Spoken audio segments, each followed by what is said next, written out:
Part 1. Light. The Night Walker. The rain pattered against the window. It had started slowly. At first it had been just a few small droplets, released from the vastness of the sky, in a way harbingers of the night, gradually erasing the sun. The wind had not blown strongly, just a coughing of the world. But the coughing had become first a gasp and then a groan. The rain had also increased, and huge mountains of clouds piled up, now repeatedly obscuring the moon. Tom Ford hated the rain and hated the wind. He detested every single drop that made its way to earth, despised every gust that swept through his street and around his house. It made the night seem even more hostile to him than usual. He looked at his blurry reflection in the window pane. His short blonde hair and square chin were clearly visible, but his green irises were not. He could see a stain on his sweater, probably leftovers from dinner. The flashes of lightning that kept stretching across the dark sky illuminated the city. In addition, pale, cold moonlight sometimes made its way to earth when it was not stopped by the dark, suffocating clouds. The pattering at the window got on Tom's nerves. He frowned and turned to the neighboring house, whose outline in the night looked like an old behemoth squatting there, waiting for prey. It was an almost antique building, but not run down and in no way filthy or in any other way unkempt that could have discredited the Peterson family. The walls were white, and the roof was covered with blood-red tiles. Ivy in some places grew right up to the roof ridge. The garden was enormous and housed, among other things, a fish pond that was almost a lake and a small forest of spruce trees. Less than 4 meters from Tom's room stood the brown stone wall that separated the Ford's property from the Peterson estate, and not even 5 meters behind it, the old house was already towering. From his armchair, Tom could see Walter's room, the only person Tom hated. He thought of how many fights and quarrels they had had. Tom wasn't an outsider at school, but he wasn't very popular either. Walter Peterson was a big part of that. If it weren't for him, Tom would probably have a few real friends who were willing to visit him in the afternoons too. There was the odd one who sat down next to Tom, but that was about all. Not only was Walter bulky and could be very articulate, he was also the teacher's favorite. The fight between Tom and Walter was almost historic. It had already begun in kindergarten. If Tom had built a sandcastle that was bigger than Walter's, it had fallen victim to an assassination the next day. If Tom had found someone who had one of the trading cards he still needed, Walter would outbid him by a mile. And even if all the bickering could be dismissed as childishness at the time, it got a lot worse during the last year. At one point, Tom had written a much better test than Walter. The next day, however, he was accused of cheating. Tom's teacher had stiffly claimed to have learned from a reliable source that Tom had been inspired by his seatmate. Of course, Tom knew who that source was. But there was a big problem. Walter was a perfect actor. He could have probably convinced the taxman that he was poor, even if he had been wearing a gold bar around his neck. Thus, Walter had been believed, even without proof. Tom had boiled with rage and would have liked to punch him, but that would only have made things worse. And then, some time ago, it got really bad. The thing with Juliet happened. Juliet had been Tom's first and only great love. He had known her since elementary school and loved spending time with her, but had always considered her out of his league. He loved her laugh and her enthusiasm for books and writing poetry, but also her strong will and determination. For years he had dreamed of dating her, and then finally, a few months ago, he had dared to ask her out. She had blushed and smiled at him like she had never smiled before, and she had said yes and hugged him tightly as if she had been waiting for this for a long time. Tom had felt like he was in heaven for the first time in his life. He invited her to the movies, took her out to wonderful restaurants, and bought her a golden necklace with a pendant in the shape of the sun on it. Coming up with that kind of money at 16 had been difficult. To earn the money, he had spent an entire month cleaning the dirty, scaly, greasy shelves in a fish store. To his disgust, he could even have sworn once or twice that the scraps he sometimes found were still alive. Besides, he hated squid, whether they were dead as a doornail or alive. But he had overcome his disgust and toiled for a long time in the little store. And then, 4 weeks ago, it came as it had to come, in the form of Walter Peterson. That scumbag had somehow managed to concoct a photo that showed him and Christine making out.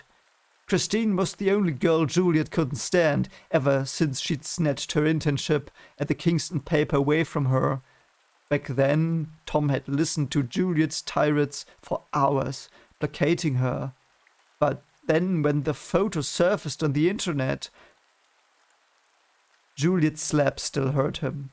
The fact that afterwards Walter had gone out with her and broken up with her again after only 2 days barely got noticed by Tom. Because there was another problem with Walter. He was lazy, except for his daily trips to the gym, but his parents had more money than the thunderstorm outside the window raindrops. And they were pretty quick to spend that wealth on their dear little treasure. So commissioning a simple photo edit had been no problem. Since that day, the rivalry between the two had worsened. It had turned into bitter warfare. And as it turned out, Tom was not bad at it. He was especially proud of his attack last Monday. Armed with a newspaper, Tom had picked up the neighbor's dog, Percy, and taken him for a walk. When the animal had relieved itself on the sidewalk, Tom collected the remains and delivered Percy back to his mistress. After Tom climbed over the Petersons' wall, he slowly crept to Walter's front door. Using his lighter, he lit the scraps of newspaper that contained Percy's treasures and rang the doorbell. Since Walter's parents had just left for a conference, Tom knew his enemy was alone. Quickly, he ran up the path to the gate, but he could already hear the door creaking, and in the semi-darkness, he threw himself into the nearest bushes, which to Tom's misfortune turned out to be a thicket of nettles. From there he could see, half stunned, half delighted, that Walter tried to stamp out the fire with his new shoes. Fueled by the unpleasant result, the boy was still running around his yard with a flashlight, looking for him 3 hours later. It had cheered Tom up for a while, but today he just sat there, looking into his enemy's room. It was much more ostentatiously furnished than his own. He had never been in it personally, of course, but just looking at it made him almost vomit. So many expensive things for such a disgusting douche. A large plasma TV stood on a modern chest of drawers made of iron, and on another wall a laptop sat enthroned on a chrome desk. Walter got a new one every month, it seemed. "There's no stopping progress," the bastard used to say. Above it was a shelf that had nearly 200 Blu-rays and console games. It was fortunate that the closet was out of sight, because staring at dozens of expensive clothes every day wouldn't do much to lift Tom's general spirits. Also barely visible was the bed in which his nemesis slept. Tom turned around. His own room was much more simply furnished. In it stood a small bed, a large bookshelf, a desk with an old computer and a closet in one corner, cabinets for odds and ends in the other. Leaning against his desk was a baseball bat signed by Billy Williams. Tom had once played baseball, but had dropped out 3 years ago because he had to concentrate on school stuff.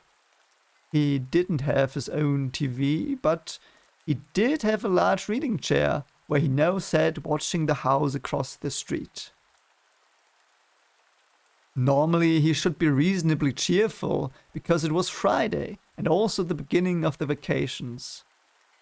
He wanted to relax and leave the stressful school time behind, maybe write some poetry and laze around. But Tom couldn't stop thinking about the newspaper clipping that had made the rounds at school that morning. It was about Harvey. He didn't know Harvey very well, but he knew from school that he was a likable, unassuming boy. That stood in stark contrast to what the police had reconstructed. Tom pulled the newspaper clipping out of his pockets and looked at it. It was the front page of the Lionsdale Reporter. A blurry picture of a carpet with indefinable objects on it had been used as the lead story. Presumably, these strange objects were remnants of a human being. Tom read through the article again, and although it was the 4th time, he was again overcome by a strange horror. Young adult beheads father, atrocity in Kingston. In the night from Wednesday to Thursday, a violent crime sent the small town of Kingston into a deep shock. The 43-year-old Brian Smith was murdered in an incredibly bestial way. According to the police, his head was cut off and has still not reappeared.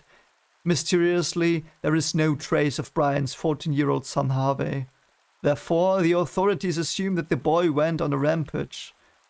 According to the reports, the child had installed a self-programmed killer game on the computer, in which the goal is to murder characters that look weirdly like his father.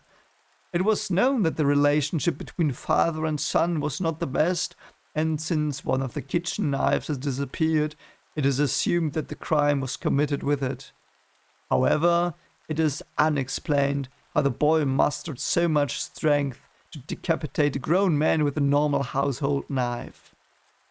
The police would be grateful for any information, whether the other 2 missing persons reports or the black fog, which has been observed several times recently, have something to do with the case is still unclear, but was denied by the authorities. According to witnesses, loud screams and an indefinable shadowy figure were seen through the window located on the 2nd floor of the Smith's house, but this was also not confirmed by the authorities. Information about the possible leakage of a hallucinogen is not available either. Tom paused. Something about the article struck him as odd, and it wasn't the kitchen knife thing. Something was as rotten as the apples in his garden. Reluctantly, he put the article down again. Shadowy figure. Tom didn't believe in monsters or other crazy creatures. Everything had a scientific, rational explanation. He did get scared easily, but more so when he faced tangible threats, like Walter and his goons. He rose and shuffled across the room, pushed the door open and walked down the long hallway. His parents had just put on their coats because they were going to the movies that night to enjoy a romance. Whereby one could not quite speak of enjoying with Tom's father, Albert. He probably did so only to please Tom's mother. Albert's bald head reflected the hallway lamp as he gave Tom a few more parting words. "No, my boy, don't burn down our house and don't have too wild a party. I want to see my home sweet home again in a whole pieces." "I can't promise you that," Tom laughed. Shortly after, his parents had also sped off into the night, tightly embraced. Tom went down the stairs and into the darkness. He looked again into the rain. Soon, however, the sight became too oppressive to linger longer at the door, and Tom was drawn back into the house, away from the night. He went back to his room and pulled his favorite book from the shelf. Dark Fairy Tales by Rosetta Ford. His grandmother had published this book shortly before she died, and Tom had been reading the stories ever since. They reminded him of his early childhood, where he had been told many of the fairy tales over and over again by her. He opened to chapter 5, one of his favorite stories. After embarking on a short journey with brave Mr. Montgomery, however, Tom turned his attention back to the storm. The lightning bolts in the sky seemed to grow brighter and more menacing. They stretched to the horizon like giant branches of a white tree. But there was another flicker out there. At first, Tom didn't notice it because the storm was too bright, but in the brief pauses when darkness took over again, he could clearly see the flashing glow. Searchingly, Tom looked around outside. Finally, his eyes fell on the street. The light from the lantern flickered restlessly around. Strange, as the wiring had never caused any problems before. Slowly, the lantern light returned to normal. It was as if his eyes had just played a trick on him. And yet... Tom stared back into the night and looked at the full moon, which was now quite high. It was getting foggy on the road now. Nothing unusual in itself, but since when did fog have such a pitch-black color? Shady haze was blowing in from everywhere, settling on the ground like a giant carpet. Tom looked back into Walter's room. He had just finished brushing his teeth, showered, and then tried in vain to blow dry his long black hair. For once, he didn't seem to want to play computer games all evening.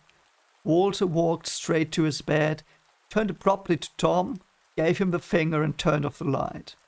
Now, only the moon shone into the room from time to time. Tom did not move. He held his breath as he noticed the black mist rising between the two houses. Then a chill ran through him. Slowly, the haze drifted up to Walter's window, taking on new shapes, as if something lived in it. Searchingly, a swath of mist that was almost a tentacle groped for the glass and then simply slid through the solid material. Startled, Tom held his breath. His ceiling light flared pathetically and then went out, as did all the street lighting. Only the many lights and floodlights from the old Raymond's couple held up against the eerie, light-eating fog. They were known for putting up Christmas lights as early as September. Heaven knew why. Walter didn't seem to notice. Through the bright moonlight, Tom could tell he was not visibly stirring. The dark mist now enveloped Walter's head and seemed to tighten in an eerie way. All at once, the wheels retreated. Tom could see that the haze was beginning to thicken. The streaks first became a sphere that even the light of the moon could not catch, so it looked as if a piece of this world had disappeared into the darkness. Tom had to think at the sight of what was shown once in a film as a black hole. But it did not remain like that. Slowly, arms, legs, and a head grew out of the sphere, roughly outlined but still recognizable. Quickly the figure became more refined, and the shoulders were covered with shiny parts of a dark armor. Then the rest of the body finished forming. In the middle of Walter's room stood a being, 6 feet tall and holding a rusty broadsword. It was a knight.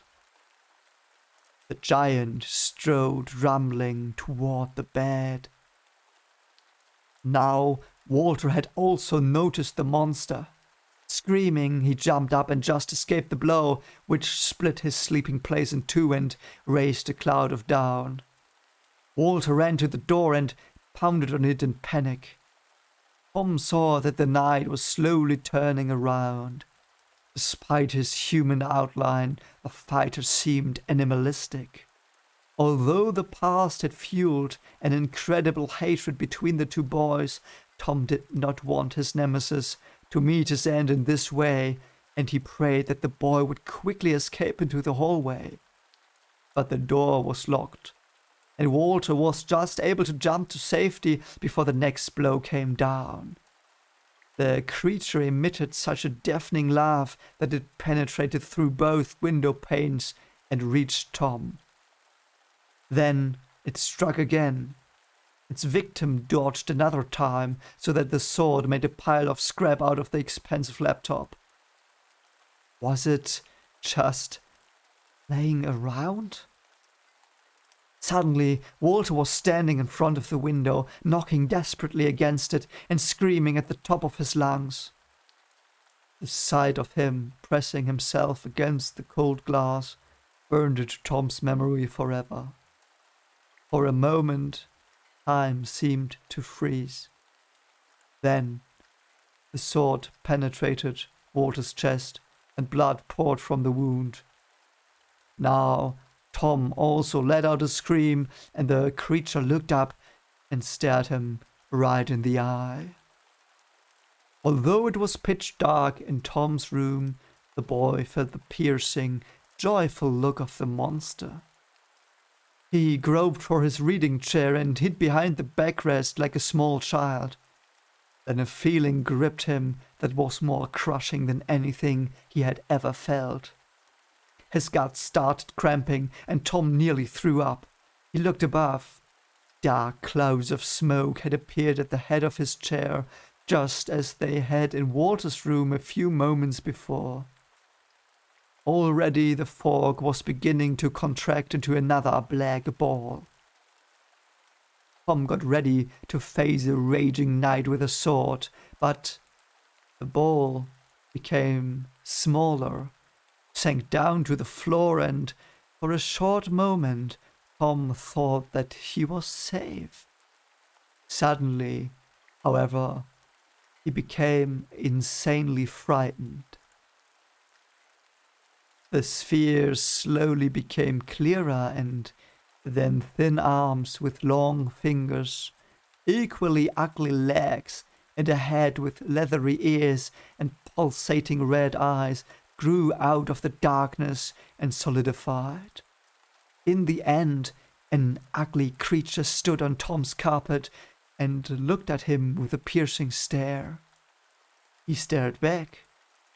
It was a grey goblin. When he lived in the mountains, Tom's grandmother had told him scary stories about these monsters. Supposedly they crawled out of the crevices at night, crept into the dreams of sleeping people, and then extinguished their lights. But that was not possible. Such a thing did not exist. It simply could not exist. But there the thing stood, right in front of him. The goblin looked exactly as Tom had imagined. He hesitated. There was not the slightest difference between the image he had imagined all these years and the creature standing there. Almost as if the thing had escaped his thoughts. Then it jumped at him with enormous speed. Reflexively, Tom threw himself on the floor and the thing burst through the door of the room with its small body. Splinters of wood were flung away in all directions and drilled into the wall with an ugly bang. Tom looked at the hole in the door, which gave him a view of the dark hallway. An escape route. The grey goblin roused itself with a shrill squeak and rolled its glowing eyes while running a serpentine tongue over its eyelids.